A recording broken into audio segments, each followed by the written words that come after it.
Okay, so welcome to this session on embodiment coaching. So here's how it works. Someone volunteers and they get free coaching. This is the alternative to paying me lots of money. What's in it for us? We are recording it. It may be on YouTube and the podcast, so just be aware of that. Obviously, those of you who want to train with us as coaches, we've been doing this about 15 years now. So quite a while, last 4 or 5 years online. We have the Keck course, which Virginia will share. If you want to learn how to be a coach, there's that. So they are the options. Okay. Is anyone feeling like they might be brave and want to step up to volunteer for a 10-minute coaching session? Chelsea, not shy and coming forwards. Hello, Chelsea. I've met you before, so it's nice to see you again. Yeah, I did Keck with you last semester, so thank you. You're welcome. Will I be seeing you in Austin, Texas this year? I do. I have tickets. Yay! Okay, I'll see you in Texas. All right, so let me take myself off the screen because that's distracting. If everyone else wants to turn their cameras off, they can. I don't mind during the sessions. It can be less distracting for Chelsea. How are you today, Chelsea? I'm good. Yeah, I just went to yoga class, so I'm feeling downregulated. Downregulated, and it's kind of like mid-morning there, is it? Midday, something like Yeah, that? it's afternoon. Yeah, midday. Yeah. Yeah, good to get a sense of that. Okay, take a breath. Ah, what would you like? Some help with purpose. Okay. And yeah. I do a lot of coaching on purpose. What I would say, it's very rare that in a 10-minute coaching session, we nail someone's ultimate life purpose. So let's see if we can kind of narrow it down a little bit. How do you think we can help work with purpose today? Well, even just this afternoon, I have a group of about 12-year-olds that are coming over. And last year I ran the group and it was great. And this year I really have like a lack of energy around it or desire or passion around it. And so I've been avoiding starting it, even though the kids have asked. And so today is like a soft opening because I forgot to invite half of them. Yeah. Okay, so there's a few things to break down, just a distinction. One is that we don't have the same, honeymoon period with things forever, right? So things can be very on purpose, but they might not have the same excitement. Okay. The second one is sometimes things genuinely aren't purposeful for us anymore. And our bodies are really telling us, like, don't do this. There's no energy in it, there's no passion in it. And that they're worth differentiating. The third thing is someone's just run down. So I love embodiment coaching, but it's 6 p.m. I've had a long ass day. If I was to do another couple of hours, I started at 8 a.m. today. I'd be like by 10 p.m. I'd be like, I don't want to do any more coaching. It's nothing to do with life purpose. It's just, energy levels. Yeah. Yeah. Just go to your body for a minute. Maybe close your eyes, touch your chest, whatever feels okay, your belly, maybe. In which of those options feels most likely? It might be something completely different, but does any of those resonate with you? Yeah, kind of. I mean, the last one, in terms of just like, I have been wondering, like, oh, is this like switching into my stage of a woman into perimenopause? Like it hasn't been normal, right? And so things that I used to have the energy for, I'm just like, I rather sit on the couch. I get it. I'm 45. I see these young boys bouncing about the gym. I'm just not like that anymore. Okay. Right. Like, Yeah. I'm pretty healthy. I do pretty well, but 45 is not 25. It's just, there's changes in life, right? Yeah. So it sounds like you're a little run down, in need of rest. What's the key thing there? Yeah, or even like partnership, like I know the importance of this group space and I'd really like to continue it for my daughter and her friends. And just having someone to work with seems like that would be really energizing and helpful. And now, and last year it was me alone and I could do it. I could run the show and be animating and, driven. And then this year I'm like, wow, guys can just, part of me is like, you guys just do it yourselves, Play with matches, you'll be fine. Yeah. Okay, so you're under-resourced, right? Yeah. Okay. Yeah. Yeah, I think just noticing that's the first thing. It's like, hey, you're not Superwoman. Right. You get that though, right? I'm starting to get it a little bit Yeah, more. yeah. Yeah. Okay. So let's see if you are Superwoman. Go into like a kind of Wonder Woman type pose, hands on the hips, if you don't mind. Like I can do anything. I have limitless energy, 1,000 children in my living room, no problem. How does that feel? Oh, I'm like getting hot. Yeah. So it's a lot of energy coming from that. Is it true? No. Does part of you think it's true? That I'm Wonder Woman? Yeah, you can do anything. You're limitless energy. You don't need no Yeah. support. Yeah. Yeah. Definitely used to be. Yeah. So you used to maybe have this think of like, I can do anything. I've got limited energy. I can relate to this. This is, normal in life. And now you get a bit older, maybe perimenopause. There's some sense like, you know what? I might need some partnership, some support in this. Yeah. I mean, that sounds super healthy. No, it does, right? I mean, it's just, there's not much for me to do here. I mean, it just sounds totally normal and healthy, right? Okay. Okay, so how do you ask for support? Okay. That's the hard thing, huh? Yeah. What's the embodiment, as you know, some of the basic embodiment concepts? What's the embodiment of like, I can't ask for support. I don't need no support. What's that like? Show me that. Okay, it's like arms crossed. Okay. Stubborn looking, bit of a no, bit of a push away. Yeah, because you're quite feisty, right? You laugh a lot, you're fun, but you're also quite feisty. Yeah. Yeah. And this might feel a bit vulnerable, but what would be the embodiment of being a little bit more available for support?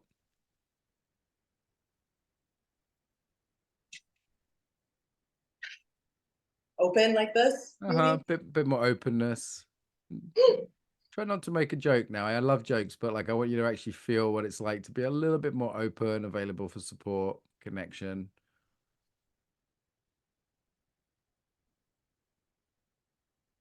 Oh. Too much? Yeah, I can Yeah, take it. yeah. I like feel like tearful, you know? Yeah, And I I don't know if who will do it. I don't know who if anybody would mhm. do it. Maybe no one, right? Like that's the risk we take when we seek support or partnership, the same romantically. In this case, it's, work-wise. The risk we take in being vulnerable and open to partnership and support is maybe nobody wants to do it. Yes. Yeah. Yeah. Good. Take a breath.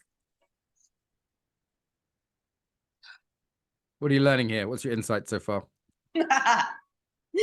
um it did feel uncomfortable to be open, but my whole body is just like I can't do it. Like my body is like, no, we're not going to do it ourselves.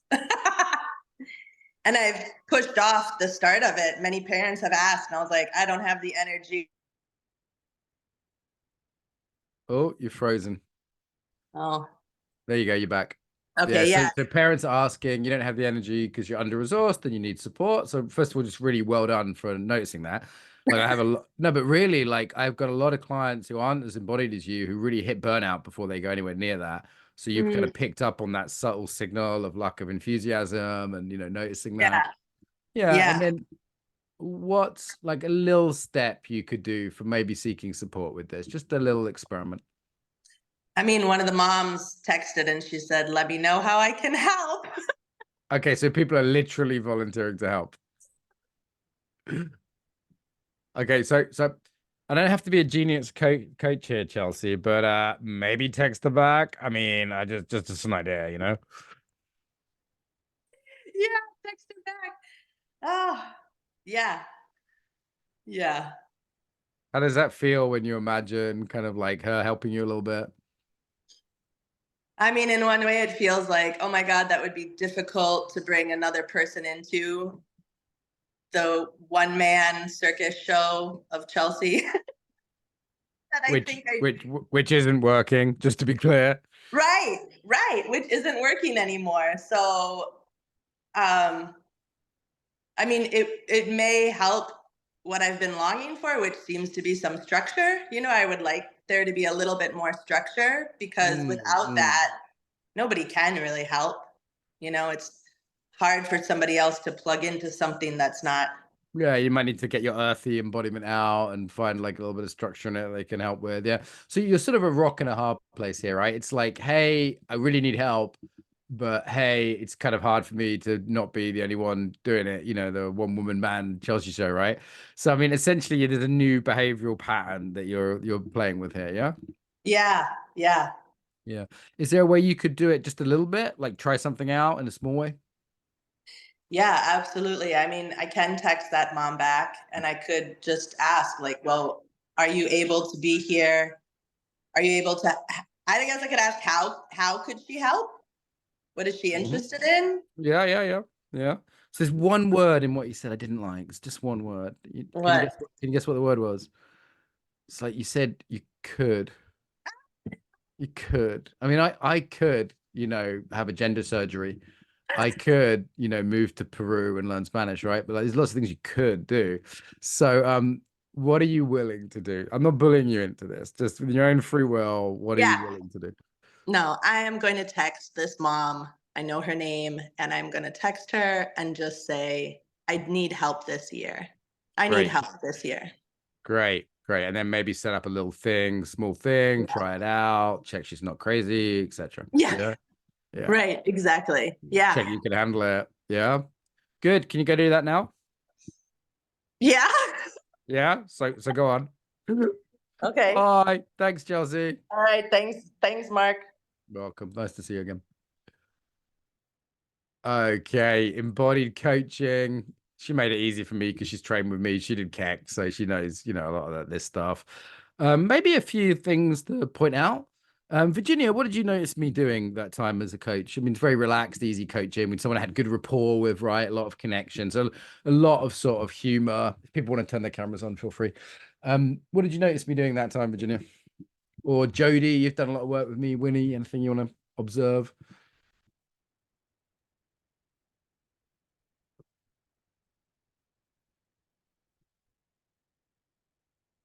I liked how you, very heavy quotes, called her out Yeah, in challenged her a a little bit. gentle way. Gentle, challenging. Like there's a place for sort of teasing, particularly if you have good rapport and she's kind of a fun person, so it's not a problem, right? Like gentle teasing.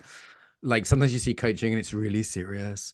But notice on the joking front, I actually sort of didn't let her laugh, or I didn't join in with her laughing because I could see under the laughter was actually quite a lot of pain. So there's a place and a time for humor, right? So I'm the one who makes a lot of jokes quite often, but sometimes I won't join the client in laughing because I'm like, no, no, no. I want to see what the pain is underneath that joking, which is very common. British people do that lots, culturally as well. It's not just her. And you Um, explained when you did that, you said there was a moment you said, I want you to take a moment and feel this. yeah, yeah. So Stopped her laughing. we call this holding people in the fire. So one of the things you do as an embodied coach is you actually stop people, and you have to be not cruel exactly to be kind, but you have to be a little bit like willing to see someone suffer. Yeah, because like they will suffer a little bit by going to the place they don't want to go. And my job is to support her and co-regulate her because you probably can't do it on her own, right? That's the point of having a coach. Yeah. And you hold people there so they can read. Sometimes just the feeling of it's enough. Sometimes it brings more awareness. Yeah. And actually, she did a lot of the work for me. So it's kind of, very easy coaching session. She kind of realized that she needed this. She quite quickly tuned into her own body at the beginning. And also, some of it's just experience. Like when she said she's not feeling this, I gave her three options, right? Where did those three options come from? Because I've coached loads of people. Right now, there's options 4, 5, 6, 7, 8, infinite, but most people will be one of those three categories. I've coached a lot of life purpose. Sometimes the issue is they're doing the wrong thing. Sometimes the issue is they're doing the right thing, but they're tired, and I kind of suspected that. I felt that.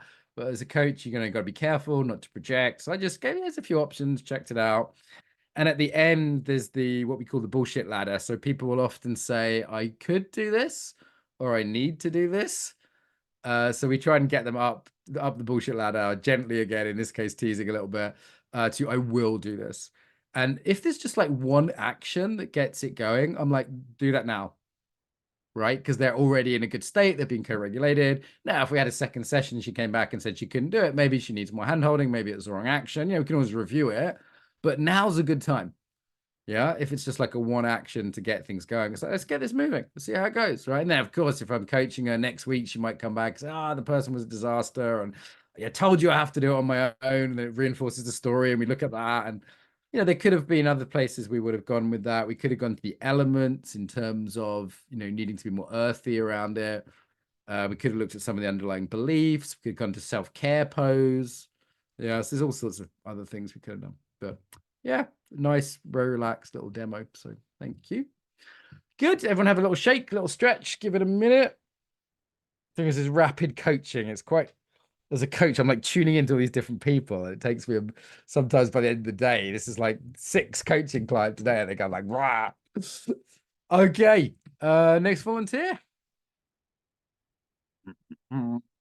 We can do audio only as well. So if anyone that's not got their camera on would like to just do audio, that's quite a good demo for people to show that you can do audio only. I do phone coaching a lot. If you're wearing a face mask or something like that. Nancy, okay, welcome. Okay. Hi, Nancy. Are you in Arizona? I am in Arizona.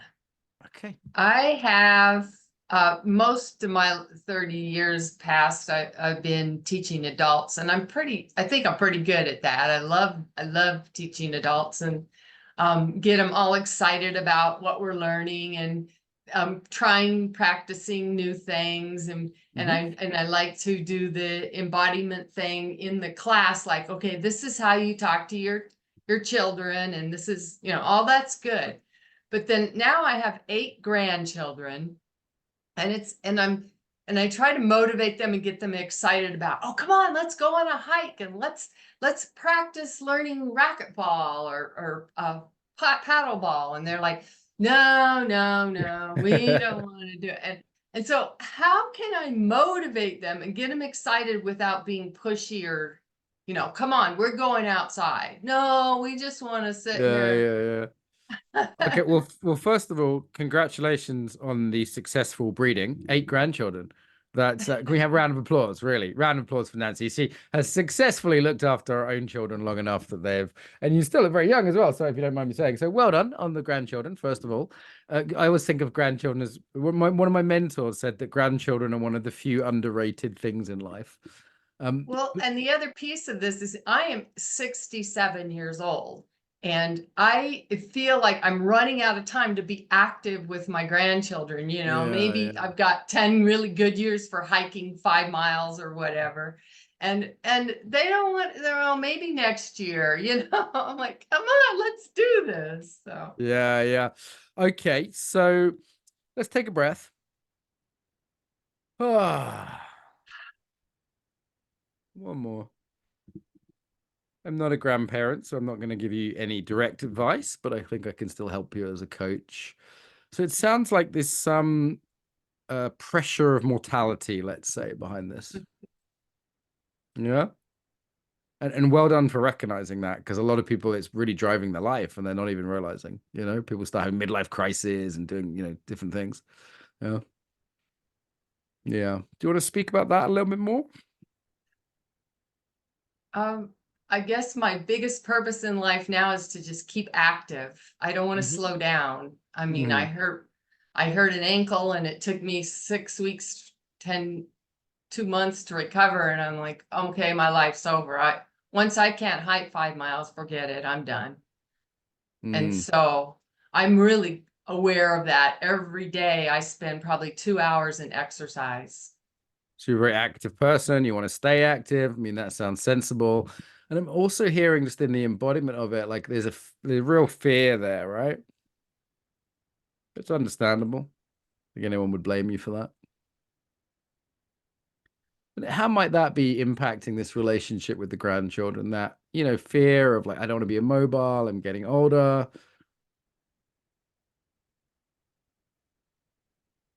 So what I live for is to be active.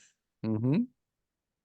I mean, and really, honestly, once I can't hike 5 miles, I'm checking out. It's quite a thing to say, because I've been around a lot of elderly people, much older than you, and Aikido. I had very good Aikido role models, elderly people I've had a lot of respect for and, a lot of contact with, literally and emotionally. And 5 miles, it's like not everyone can hike 5 miles and they can still have quality of life, right? Like my dad used to cycle when he couldn't walk.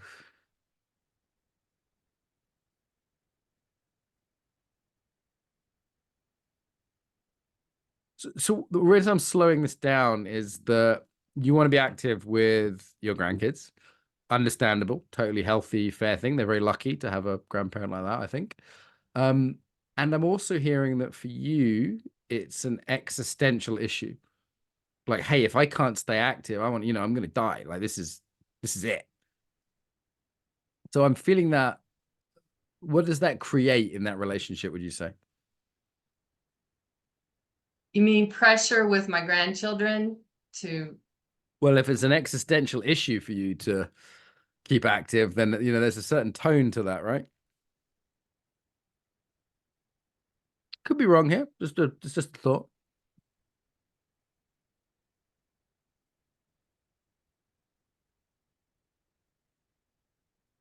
No, I don't doesn't know. resonate.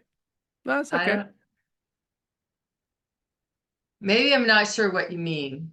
Yeah, yeah. So for you, keeping really active and really quite active, not, all people in their 70s, for example, would say you can't live if you can't hike 5 miles. Is for you, that's like, I might as well be dead. And I'm hearing that for you, your grandchildren also are about activity. You want to have activity with them, right? Again, natural urge. But on top of that is this pressure of like, this is survival for me. I guess it's my purpose in life. Yeah. Yeah, I mean, having grandchildren, wanting to contribute to that, totally healthy thing, right? And what it started with you is saying like, how do I enroll my grandchildren in this, right?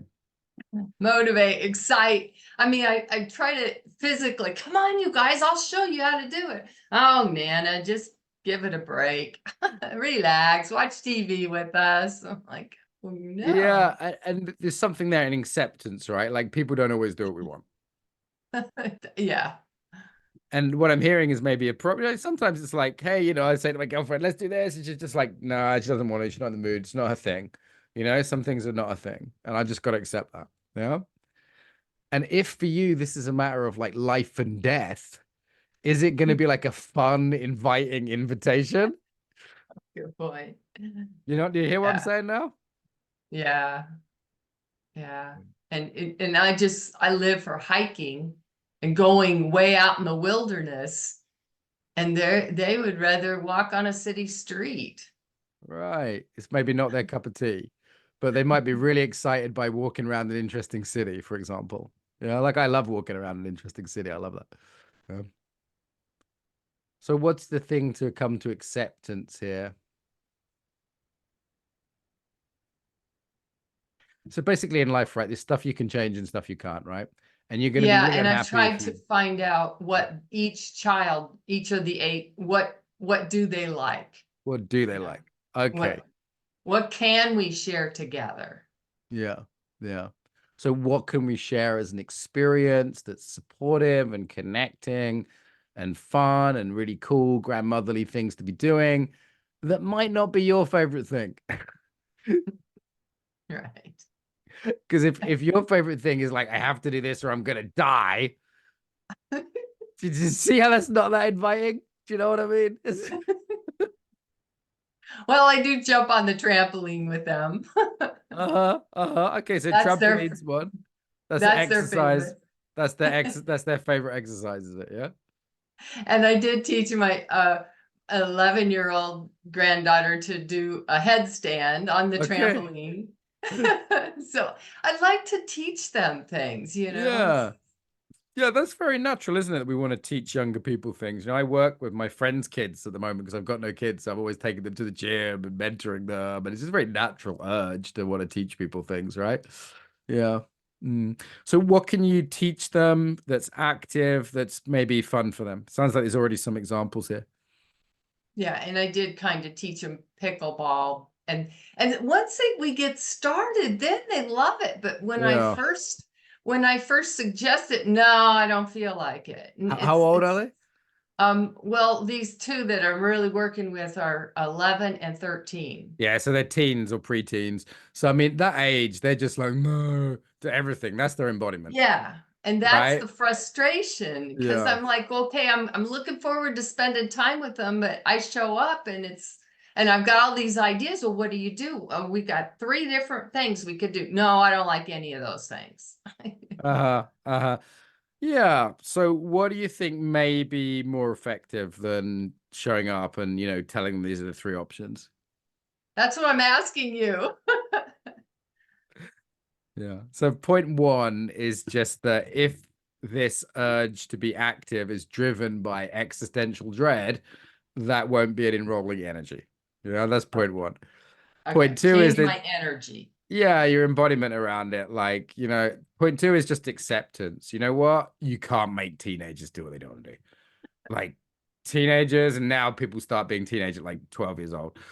Teenagers just will not do some things sometimes. Like I've worked a lot with teens, and it's just you just gotta be accepting, right? No matter how much you want it, right? So is it about you or about them? Right. Yeah. So if it's really Good about point. them, what would actually be most supportive and enjoyable for them? And sometimes I found with teens, you kick their asses and you're just like, we are going to do this, give it half an hour. And then, you've got to be more assertive. And then you're like, hey, rather than being like, let's do it enthusiastic, it's just being assertive. Saying, no, you agreed last time. This is what we're going to do. And then if you don't like it, we can quit after half an hour, right? You just got to get them started and be a little bit more assertive. So that's another energy you can bring in is like, no, Granny says we're doing this. And a time saying, okay, well, just try it for 10 minutes or try it for 50. And then usually that gets them hooked. Oh, well, this isn't so bad. This is kind of, For teenagers, it's the embodiment of like starting something that's often hard. Yeah. And then they get into their childlike self and they have fun doing things. Yeah. But if it's in service to them, yeah, maybe co-created with them, not driven by existential angst. Okay. And also with the acceptance that sometimes they're just going to want to play video games. What can you do? What I've realized is that my mum and dad often taught me by example. They like dragged me up mountains in Scotland and Wales when I was young. And at the time I was like, I don't want to do it. They just told me we're doing it. And now as I'm older, I'm like, you know what? I'd really like to go up a mountain this weekend. Like the same with like food, like the foods that I didn't want to eat, I'm now like cooking for dinner. So like often like the influence goes a lot further than you think, right? Good. What are your takeaways from this? As I said, I can't tell anyone how to grandparent, but what are your takeaways? No, I do need to let go a little bit of my expectations and just recognize. And sometimes it is just a stage they're going through to resist everything I suggest. I recognize that and yeah, just keep thinking about that. Yeah. Did I hear a need to or a will? Oh, I do daily, hourly. No, I need to. Even thinking about, and even like tomorrow I'm going camping by myself because nobody else will go camping with me, but at least I'm getting out there and doing it. And then I can have stories when I come back. Oh, you wouldn't believe the animals I saw Right. when That we were might be part camping. of what infuses people, right? Yeah. We inspire people with our embodiment, our actions, not just our words. Yeah. Good. And accepting do a little bit of letting go at the end here. Just reach up, and then let go of the arms. Yeah. Let go of the head a little bit, let go of the jaw. Say yes. Yes. Yes. No. Yes. Not Yes. American enthusiastic. Yes. Accepting, letting go. Yes. It's different. Ah. Oh, no. That's collapse. That's different again. One more time. Yes. Yes. Yeah. Because there's enthusiasm and then there's despair. And between the two is acceptance. It's different. Okay. Have to practice You're that. good. Yeah, you do. Because you're good at enthusiasm, but we don't want to take you to despair. There's something in the middle, which is like a new alphabet, which is, oh, yes. Okay. This is how it is. Teenagers don't always do what you want. Anyone who can control teenagers, by the way, is a saint. It's just impossible. Yeah. Good. Okay, let's leave it there. Thank you, Nancy. Appreciate you sharing, and congratulations on the grandchildren again. All right. Let's have a look. Gallery view. If people want to turn cameras on, it's nice to see a few faces. Good. It's a bit of a different one that time. There was I could have gone straight to like embodied leadership strategies of how to convey enthusiasm and energy, but actually Nancy was really good at that, right? Like she's she's got that like American can do active enthusiasm, you know. And then one of the things there's a whole philosophy of fear of dying. There's a whole set of philosophers that look at this topic. I mean, obviously going back to the ancients, but also in modern times. And it's a really big thing that we do a lot of things around that. And often people's relationships with their children and grandchildren are very much infused by that. And there's also a certain energy or anxiety that I kind of spotted. And I could have been really far off, but I didn't want to push it too hard, right? Because as a coach, you don't want to push your own agenda or your own theory too hard. But I could see it, and I was going, maybe that's in there. Maybe that's in there. Yeah. Then we came back to a little bit more just brainstorming, just more like classical coaching, what are some possibilities, different options. And then at the end, we came back to that acceptance piece because she's strong on, I hope you don't mind me talking about you like this, like as Nancy, but Nancy's very strong on the like action and doing and getting things done. But usually people like her and me actually, who are good at that, we're not very good at acceptance. It's kind of like yin and yang. So I can see she's a very yang person. She's doing yang things, telling me about hiking. I'd rather be dead than not be able to hike 5 miles. And then it's like, okay, there's a yin side here, right? And that's the acceptance of aging, but also the acceptance of other people's behavior. Like if you want to learn equanimity, work with teenagers. Like I've had some nightmarish times with teenagers where they just wouldn't do what they were told. That's the stage they're going through, right? They're pushing back. So it's a really a huge one for teaching acceptance. Then we saw there was an embodiment that she went from the yes enthusiasm and then despair, collapse. So it's like no, there's a third one, there's a third option. So often what you're doing as an embodiment coach is like spotting where people are weak and obviously telling where they're strong as well and supporting that. Hopefully I think I did a lot of sort of like, hey, it's good that you're active, and genuinely think the kids are very lucky to have her. But looking for what's the embodiment they struggle with. Does that make sense? Yeah, like what's the embodiment that's not quite there, and then modeling it for them and helping them with it. Yeah.